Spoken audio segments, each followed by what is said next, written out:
شرح ملوکانہ میں جدت احکام دیکھ، سور کا غوغا حلال، حشر کی لذت حرام، یعنی بادشاہوں یا حکمران طبقے کی بنائی ہوئی شرع، یعنی ان کی اپنی بنائی ہوئی مذہبی تعبیر میں جو نیاپن اور تضاد ہے وہ دیکھ۔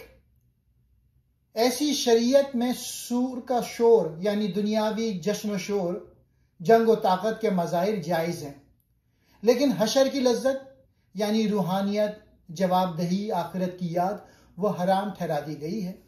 اقبال یہاں شرع ملوکانہ سے مراد لیتے ہیں وہ دین کی بگڑی ہوئی صورت جو بادشاہوں، جاگیرداروں اور اقتدار پرست مذہبی طبقے نے اپنے مفاد کے لیے گھڑ رکھی ہے۔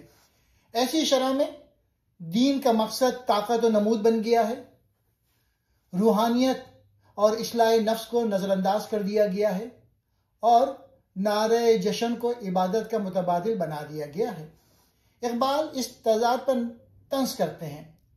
ایسی مذہب پرستی میں شور و غوغا، دنیا داری، طاقت کی نمائش حلال کہلاتی ہے، لیکن سچائی، فکر، انقلاب، ایمان کی حرارت حرام ٹھہرا دی جاتی ہے۔ یہ اقبال کا سیاسی مذہبی جمود پر احتجاج ہے کہ دین کو بادشاہوں کا اعلی کار بنا دیا گیا ہے اور اس کی زندہ روح یعنی عدل، عشق اور جواب دہی ختم کر دی گئی ہے۔ اقبال ہمیں یاد دلاتے ہیں اگر دین میں روح نہیں تو وہ شرع نہیں، سیاست ہے۔ شرع ملوکانہ بادشاہوں یا حکمرانوں کا خود ساختہ قانون، جدت احکام نئے نئے غلط احکام یا خود بنائے ہوئے اصول۔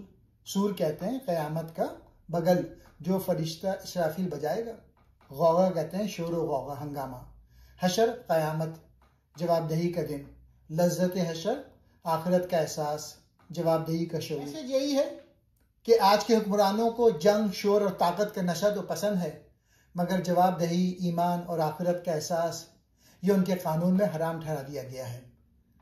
جاگ ہے انسان، یہی وقت ہے اپنی خودی کو پھر سے زندہ کرنے کا۔